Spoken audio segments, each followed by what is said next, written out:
Thank you very much. This is a shift of gears from Dr. Warren Klein, and this is the difference. He has conveyed to you the power of a good clinical and forensic interview technique, which he's developed through his wisdom over years. And it is very scholarly, and I've heard it before actually, it's still scholarly. It's wonderful, these different themes, and then how do you flesh out the themes with the questions and what are typical answers. And you can get results, you can get what we might call qualitative results. The critique of that kind of interview, which is, I'm not dissing it, but the limitation of it's not quantitative. And so some people, I'm not saying I insist on it, but there are some people who really think we should have quantitative methods of identifying kids with parental alienation. So the question is that possible?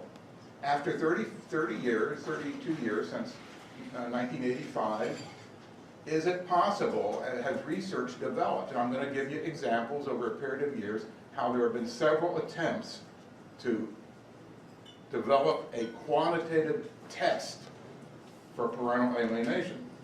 But first of all, there's been a long day, and we have to look at some of these pictures. These are all from the New Yorker, and they're chronological. This is from 1971. This little girl is saying to her mama, "How much alimony do we get?" So that we're on a little theme here. The next one.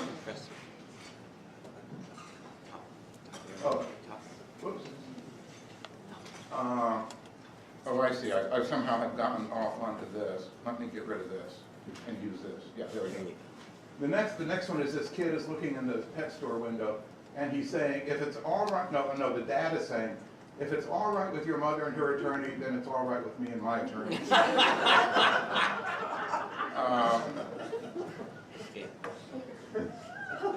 These are kids in kindergarten, so what's your custody deal? And they're all from the New Yorker, which is a wonderful source of peer-reviewed literature. So this one's kind of cool. So here, these fellows are in a bar, and the guy with the martini here, has some scratches and so on, and he's commiserating with this guy, and he's saying, since we don't have any children, my ex turned the cats. Now, what is interesting about this, is that this is proof of the reality of parental alienation, because the only reason, this is a New Yorker magazine, the only reason why this is funny is because people, the readers, know about parental alienation. Otherwise, this wouldn't even be funny. It wouldn't even make sense. So anyway, I'm constantly giving the definition. So anyway, this is the definition that we use. The child allies himself with one parent, the preferred parent rejects the relationship with the other parent, blah blah blah. And we have this schematic of it, and obviously there's conflict between the parents, and the child is caught in the middle. And this little yellow wiggle is what we call parental alienation. And this red line is what we call alienating behaviors. I'm just mentioning this. Not everybody uses these exact same definitions, by the way. It's a whole other story. But this, for purposes today, what happens to the child and this parent is parental alienation. It is the child's rejection of this parent. And this is alienating behaviors. And everybody knows that these are the 8 criteria that Richard Gardner published in 1985. And we're only interested in a particular one. Today we are talking about number 3, lack of ambivalence. And what's interesting about that one, if you look at all these different criteria, I think it's going to turn out that lack of ambivalence is measurable. That you can quantitatively measure it with a test in a child. Now the other ones are harder. Borrowed scenarios you can demonstrate, exactly from Dr. Warren Klein's questions. You can demonstrate borrowed scenarios, but you can't. Now, don't take me wrong, I'm not a fanatic about this quantitative test. So some people, it probably is important to be able to do it. I just don't think that I'm a total believer that you have to have these things. But these other things are hard to measure. It turns out that lack of ambivalence you can measure. And of course, the reason why it's important is because if you can measure it, it might help tell the difference between alienation and estrangement. How come? Because in alienation, there is lack of ambivalence, meaning the child perceives one parent in an extremely good, positive way, and the other parent extremely negatively. That's a feature of alienation, and that's not a feature of estrangement. That even children who have been abused usually still have ambivalence toward that parent. They want daddy to come home, and they wish daddy were nicer, even though daddy is really, really mean. So, if it's possible to find a quantitative measure of alienation, it would help prove and distinguish between alienation and estrangement. That's after you've done all this interviewing about the Warrenklein and so on. In other words, obviously this test, if there exists, doesn't exist all by itself. It's just part of a very elaborate evaluation. So this was the original 1985 article by Richard Gardner, which you can find on our website if you're looking for it. And this is the way he phrased lack of ambivalence. Another symptom of the parental alienation syndrome is the complete lack of ambivalence. The hated parent is viewed as all bad, and the loved parent is all good. This is back in the original article. And every person who writes about this condition in the meantime says the same thing. It's not just us, but you know, the Kelly and Johnston paper that got criticized this morning says the same thing. Other people have said the same thing. Clower and Rivlin say the same thing. So this is an accepted feature that if you believe parental alienation exists, this is an accepted feature. Now here's an interesting thing. You know, it's really aggravating when people say Gardner had no empirical evidence. We already discussed that this morning, is what does empirical mean and what does evidence mean and so on and so on.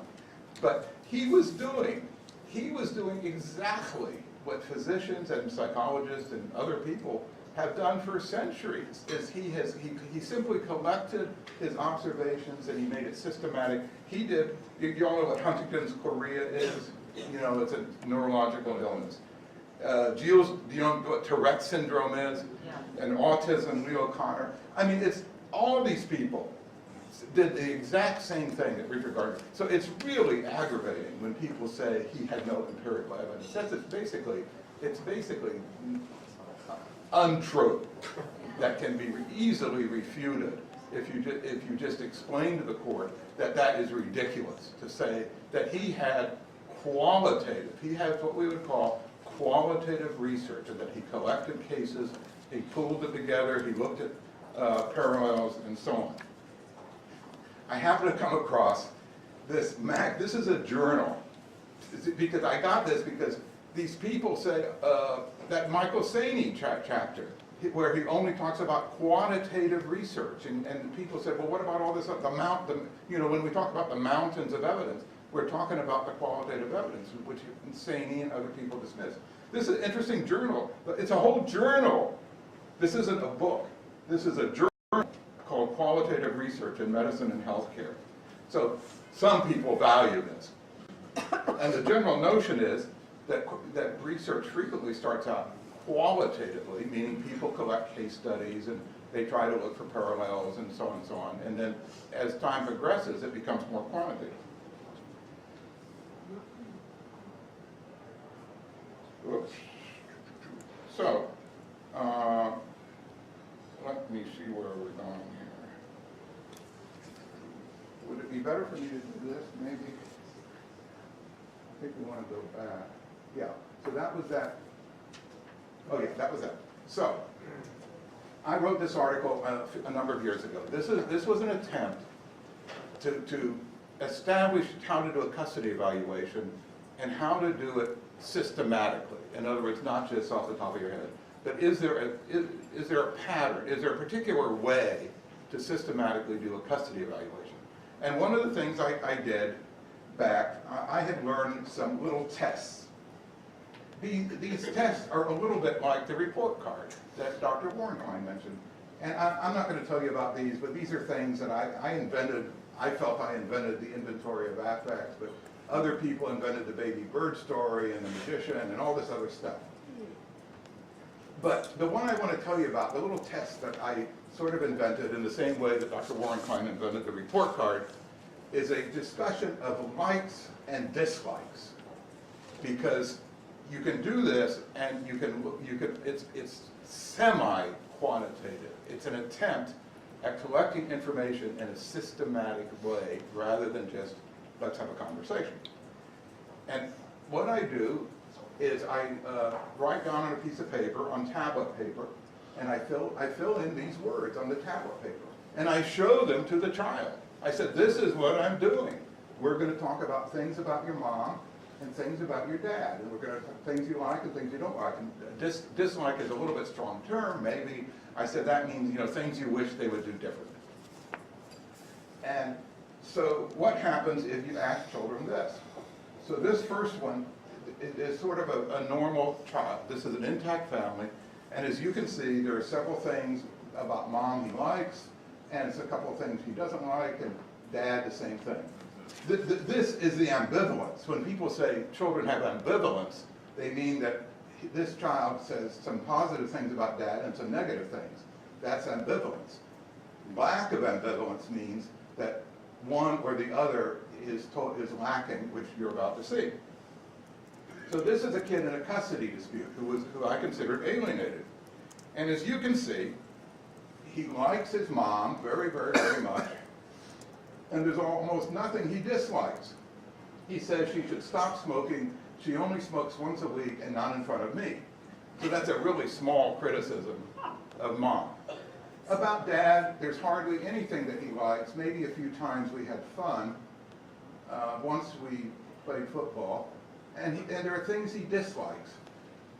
All these things. This goes on and on and on. In other words, these are all the things he pinched me in the privates. He hit me, he spanked me, he hurt mom. He didn't want to be bought things. Yeah, he came home from home drunk. I mean, this goes, it's endless. He cusses her out. He forced me to itch it, blah, blah, blah, blah. So, this is a good example of lack of ambivalence collected simply in a clinical manner, in a systematic manner, but not in a quantitative manner. You got that? So this is my early attempt. That paper I did was published in 2002. So I tried to at least be systematic. So then, the next attempt at quantifying lack of ambivalence is this work by a psychologist named Bricklin, who is in Pennsylvania. In fact, do you know that he lives near you? He lives near the Pillows, near Philadelphia. And he's very old now. I'm not even sure what he's doing these days. But he developed several different tests that he was maybe the first guy to develop tests to be used in custody evaluations. They weren't specifically for alienation, but they were for a custody evaluation. And one of his tests was called the BPS, the Bricklin Perceptual Scale. And it involves asking the child questions about mom and about dad. The questions alternate, mom, dad, mom, dad, mom, dad. And the child answers each one. And the answer is given in a really interesting way. The child, well, first of all, the child does answer it verbally. For instance, the question is, if you had a pet, how well would dad do at taking care of it if you had to go away for a few days? So, actually this is sort of similar to Dr. Warrenklein's questions, his report card questions. So that you ask this verbally, and then the child answers it verbally. Dad would do a really good job, or whatever. But then what's unique, really, about this test is then the child has a stylus, a pointy stylus, that he pokes through the question card, which looks like this.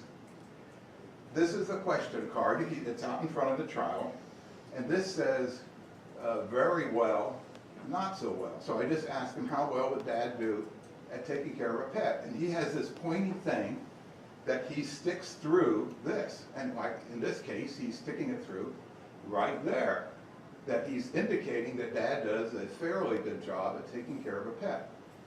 I mean, this is a little card, it's in a little box that has styrofoam, you know, so you can stick in and out, whatever. So then this is measured. If you turn this little card over, you measure it right here, and this score was 53 out of 60. That's a moderately favorable opinion of how Dad would take care of a pet. And so there are 32 questions about Mom and the same about Dad, and you add up the numbers. When you're done, you add up the numbers of Mom, the higher number the better, and the point of the test is you can see which parent does the child think is more capable. It all has to do with how good does the parent do at such and such. And so the child either thinks Mom is more capable in different ways or Dad is. So that was interesting. Barry Bricklin knew Richard Gardner. And when he developed this, he knew that he was he doesn't actually, well, actually no, I think he does refer to alienation in his book. But what he liked using these abbreviations. And MMU is a kid who's with mind made up. And that's an alienated child because his mind is made up. And so the alienated child would always do way at one extreme or the other. That Mom is very, very good. And the kid would literally poke the needle right there. And for Dad would literally poke the needle right there. Over and over and over again. And the children rapidly figure this out. In other words, you only do 2 or 3 cards and the child has it figured out that I'm going to say everything I can negative about Dad and everything I can say positive about Mom. So this was kind of a way of measuring lack of ambivalence. Now, this wasn't a perfect test. In fact, he uses the word alienation right here. Most of the child responses are extremely positive for the alienating parent and negative for the target parent. So he gets credit. I mean, lots of people use this test in custody evaluations. He sells this, many people buy it. It's a little bit criticized because whoever heard of doing a test where you poke the needle through something and so on. But I think it's useful. It's not perfect, but it's useful. So he has actually done some research.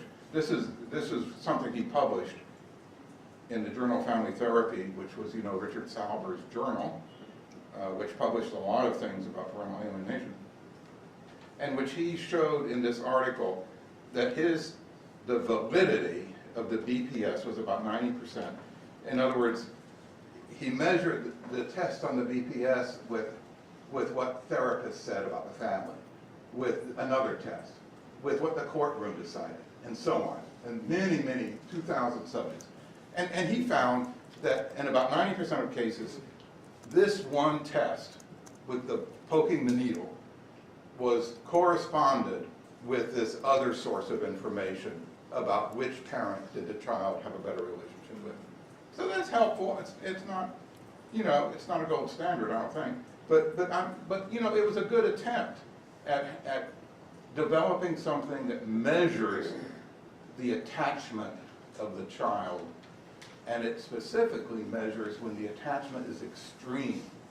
I mean, normal kids don't have total 60s and zeros.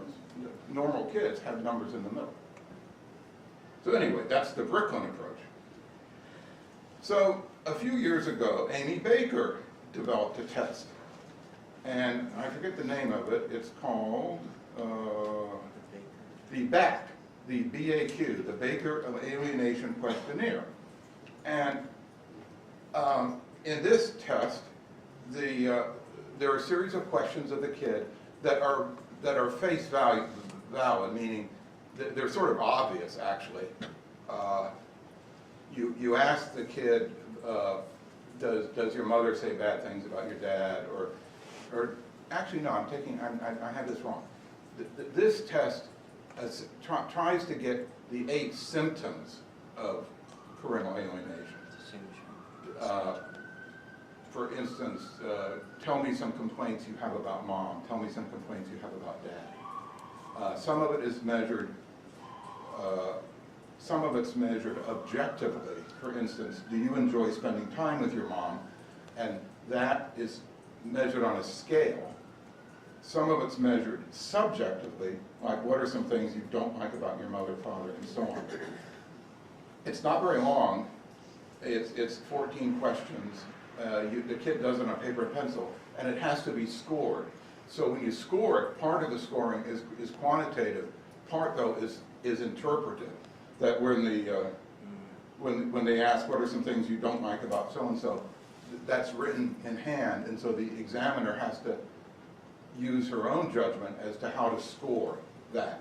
So anyway, this is a shot at measuring objectively whether or not the child has parental alienation. And she, as far as I know, this has only been tried in one research study, and this was the result of the study. That in this study, see this, there were kids who were in reunification therapy in a clinic. There were 19, and there were other kids who were going to the clinic who were not in reunification therapy. There were 21 of those. And the kids who were in reunification therapy showed up as being alienated by her test, almost all of them except for one, and so on. And so this was about 90% correctly classified, which isn't bad for a very, very simple test that's on one piece of paper and takes the kid about 10 minutes to fill out. So that's is an interesting source of information. It's not a perfect research study because even though these kids are in reunification therapy, we don't really know if they were alienated. All we know, and this is a clinic, people come into the clinic, the kids weren't seeing a parent, the purpose of the therapy was to help the child see the parent. In other words, we don't really know clinically whether these children actually were alienated and so on. So it's not a perfect study, but it is an example of a test for parental alienation. Incidentally, Amy Baker would never say that this is the only thing you should do. That she has this, this is her 4-point assessment. And it's, this is going to sound familiar to you. The first saying, the child had a positive relationship with a rejected parent in the past. Second, lack of abuse or neglect by that person. And then this is her test, that you have to have a certain score on the BAQ. So this measures the 8 symptoms of parental alienation. And then this measures the 17 alienating behaviors. So I just want to make the point, is even though she's invented these tests, that she would never say that she should just totally rely on the test. So, I'm leading up here to what we did a couple years ago.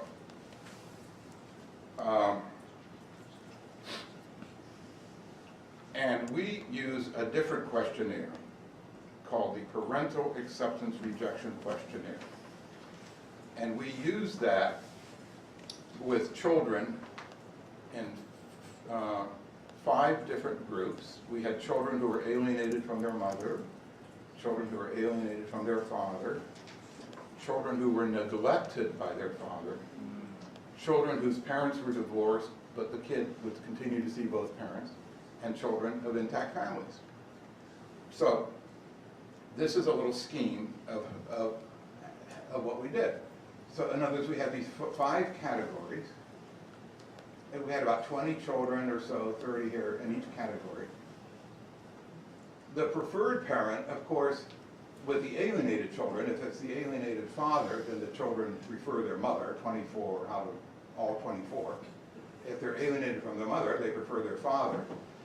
But we had a group of neglected children. By neglected children, I meant these children never saw their fathers. The parents are divorced, the children never saw, and it sounded like they had been abandoned by their fathers. Some of them had left home, some of them were in prison, some of them were alcoholic, some of them said they would come visit but didn't. So we had 16 kids who incidentally were all preferred by their mother. So we have 2 groups here, which is going to be important in a minute, who preferred their mother. We have alienated children, alienated from their father, who preferred their mother, and neglected children by their father who preferred their mother. So where do these children come from? The alienated children came from the treatment program, Family Reflections, which was this program in British Columbia, Canada. And they treated alienated children for several years. And they, through some kind of a coincidence, from the beginning, had been giving their children this questionnaire, the Parental Acceptance-Rejection Questionnaire.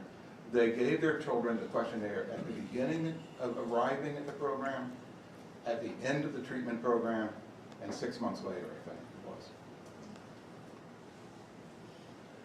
So I learned that she had all these kids who were alienated and that she had given them this questionnaire. So I said, you should be part of our research project. The other children came from a database of people who want to participate in research that we have at Vanderbilt. And it's a nationwide database. And we just, out of this huge database, we collected parents who wanted their children to be a part of our study. So those are the groups. And all we did with these groups, with each category, is we had them take this questionnaire. Most of them took it online. They go in their bedroom. It said, are you by yourself? If your mom or dad is in the room, tell them to leave. And then they have to answer, now are you by yourself? And so the child takes this little questionnaire in private. The ones at home did it at home. The ones in the program, in the treatment program, did it as part of their intake process of the treatment program. Incidentally, it is very hard to get a population of 45 severely alienated children, a more or less homogeneous population. It was very hard, and we were very lucky that Kathleen Ray, who ran this program in Canada, that she had it. Let me mention, those of you who are running treatment programs, you should consider using this questionnaire. When I get to the end, I think you'll see why. But you need to have an objective measure of what the kid is thinking before the program, at the end of the program, and maybe 6 months later. And this is a perfectly good tool that you might want to consider using. So anyway, this is our population, and we gave them this PARQ. Now, Robert misspoke when he said that we developed this test. We didn't do this, we inherited this test. This test has been around for about 30 years. And it's used in it's been used in hundreds of research projects in many countries. It's been translated into many languages. And in other words, and that's important, because if you remember way back, my likes and dislikes was invented by me specifically for custody disputes. The Bricklin test was invented by Barry Bricklin specifically for custody disputes. The Baker test was invented for custody disputes and this kind of thing. This test was not invented at all for custody disputes or for parental alienation. In other words, it's this wonderful test that's out there that was developed independently and has been validated and is reliable and all this stuff. But nobody, up until us, nobody had ever tried it with this population of kids. So anyway. Ronald Broner. I was just going to say that. Ronald Broner developed it. Yeah, the name, Wayne is mentioning, the name of the person who developed this test about 30 years ago is a psychologist in Connecticut whose name is Ron Rohner. And he's one of our authors. In other words, when we did this study, my staff and myself and Kathleen Ray in Canada and Ron Rohner in Connecticut collaborated on this study. So anyway, they're simple questions. My father says nice things about me, and they scored either true or not true of dad. And so obviously all these things can be added up. So, in your mind, how do you think this turned out? This picture, I'm going to show you the graph of the bar graph of how each of those 5 groups scored mom versus dad. Okay? this is just about the park itself. Oh yeah, this is something you need to know. That if you give mom the lowest possible score on those 4 things over and over again, the lowest possible score is 60, and that's very, very positive. Negative things are scored with a higher number. And if you score somebody negative on everything, the score is 240. That's important to know, that on this little questionnaire, the possible range is from 60, which is very, very positive, to 240, which is very, very negative. So I want you to look at this. The alienated kids are over here. The kids who are alienated from their fathers give their fathers extremely negative scores, and their mothers extremely positive scores. And the opposite for if they're alienated from their mother. When I say extremely, I just told you the lowest possible score is 60. And here's the 50 line, and these kids were about 62, they averaged. In other words, the favored parent was rated extraordinary, was rated as positive as you could get. No normal child rates a parent like that. It's interesting. And they rated the rejected parent extremely negatively. And in other words, you can go as high as 240, and that's about as high as he's got. Now, you have to compare this to other kids. Like in an intact family, first of all, both the mom and the dad are rated about the same. And this rate here, I guess that looks like it's about 90. That's about a normal score. Normal kids in intact families have ambivalence, meaning they've given some good scores and some not so good scores. But on the average, they have a positive feeling about mom and dad. Makes sense, okay? The kids whose parents are divorced are slightly more negative. They're almost the same. Mom is a little bit more, yeah, this is dad. Yeah, so mom is a little bit more positive than dad. But in general, it's not quite as positive, but that makes sense. Kids growing up, their parents are divorced, they're not quite as trusting or happy or with mom and dad. They perhaps blame dad a little for the problems, but these are also, though, within the normal range. It's interesting, these are kids who never see their dads because the dad has abandoned the family, or he's an alcoholic, or he's in prison, and so on. So the scores for the dads are somewhat negative. And the scores for the mom are the same as normal kids. So what's interesting about this is that these kids, talking about dads who have abandoned them, are not totally negative. In other words, these kids still show, I think we would try to say, that these children are still showing some degree of ambivalence towards the absent parent. In the neglected, all kids were abandoned by dad? Yes, this by chance. For maybe it wasn't chance, but in any case, yes. And so, but that's important because it makes it possible to compare these children who have an absent dad with these children who have a rejected dad. And those of you who want to know, interested in statistics, so the question is, does this test statistically differentiate an alienated child from a neglected child? And so to figure that out, you have to compare this value right here, the opinion of dad here, with the opinion of dad here. So the question is this significantly different from this? And then the question is this opinion of the mother significantly different from this? And the answer is yes. In fact, I don't ask me to explain this too well, but this is comparing what I just showed you. And these numbers right here, I guess you call this a t-test, and these numbers are extremely high. If you're familiar with this test, these are off the chart. In other words, these differences are so significant statistically that it's very, very unusual to get results that are this different. In fact, we submitted this for publication, and one of the peer reviewers said that these results are unbelievable, that they must be wrong. In other words, Rejected. and he or she wouldn't believe that's the whole point of this research, is to show that this is different from this and that these are different from these. But that's a true reaction I got from a peer reviewer, and in fact the article was rejected from that journal. So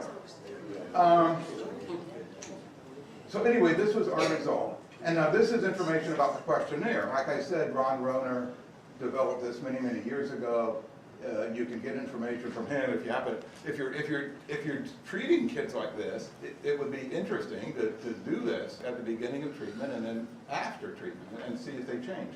Kathleen Ray said that it was her impression that they had not added them up mathematically, but it was her impression is that by the end of the 4 days of intensive treatment that this phenomenon had moderated itself.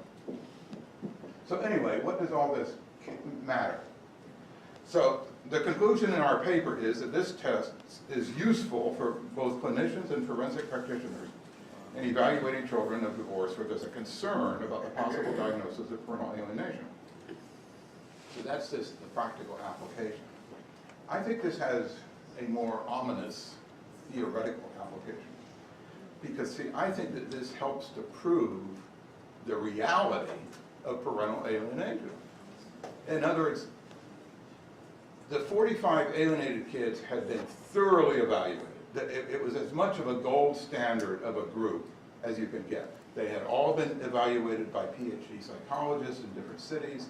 They had all been to family court, and in every case the family court said, these kids are alienated, and they had all ended up in this treatment program who said, these kids are alienated. So it's hard to get, oh, incidentally, these are all from separate families. In other words, there were children who had siblings, but in the research you get rid of the siblings and you randomly pick one of the children. So there are 45 different families, each with one child.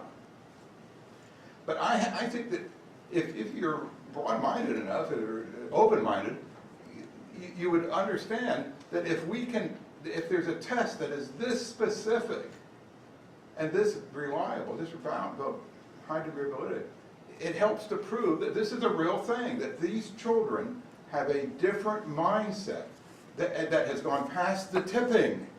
In other words, to go from mild to moderate to severe, that tipping process where they wake up one day and say, I never want to see you again, that these kids have gone through that process. And it also helps to prove that it's a discrete condition. Why do I say that? Well, because some people like this idea of the spectrum, going from really good positive relationships to neutral to less positive and so on. And I in some respects that spectrum is interesting, but I think this helps to show that when you get to the way far into the spectrum, it's a different phenomenon. Now, I need to confess to you that this study, I think this is a really dramatic study, but I have to confess to you that this has some weaknesses. For one thing, it would be good. See, what we actually studied here, the kids who were alienated had severe parental alienation. And the kids who were neglected, I would categorize them as moderate neglect or abuse. They weren't severely abused. They weren't beaten or anything. They were just abandoned. So it really would be important for people to have a population of mild alienation, moderate, and severe, and to compare them and to see whether or not the scores change as things get more severe. I'm sure they do. But I don't know where they change. I don't know here, or what. My hunch is that it's the tipping point. My hunch is that the tipping point is right in here, between moderate and severe, and that's where these scores would flip to these extreme tests, this extreme variables. The other thing is that would be really interesting is to compare kids who are mildly, moderately, and severely abused, because we usually say that children who are abused still have ambivalent feeling towards the abusive parent. We say that a lot, and that's true of estrangement. but that's not true, I don't think that's true, of children who are extremely abused. Children who are horribly abused, either physically or sexually. I don't think those children have ambivalence anymore. So my hunch is that those children probably have scores similar to what I just showed you. So in other words, I think this test helps to differentiate alienation from estrangement, but I'm sure there are some estranged children who are going to have very, very high scores because their history, but you know, you would know this from their history. You don't have to give a test to know that a child has been brutally abused. There's one other shortcoming that I'm aware of with this research. And in fact, one of the peer reviewers mentioned this, and he was right, and we ended up putting this in the final paper, which has been published, by the way. I don't know, we sent it in, and it's being published in the Journal of Forensic Sciences. You want to guess? There's a flaw here. I don't think it's a significant flaw, but it does have to be considered. See these kids here who have this extremely negative view of their father? These children have just been to court. The judge just gave the dad custody. The dad takes them to family reflections in Vancouver, Canada, and no wonder the children have this horrible opinion of him. I mean, that's worth considering. The ideal thing would be to give this questionnaire way back during the original evaluation process, even when the child is still living with the original parent and so on. Anyway, this has to be done over again and studied. Yes, ma'am. Ms. Linder. I have a question, and I'm not a researcher, and I know other than how Steve trained me on specificity and sensitivity, I know very little about research. But one thing I found with the kids that came from my program, even the kids now who have graduated 1 to 2 years, if I talk to them about their parents, they would still have a loyalty connection, they would still have a loyalty bind to their alienated parent, but their behavior is different. And as the minute the alienated parent or I change the subject, that kid is back again. As Amy would say, right beneath the surface, your kid is still in there.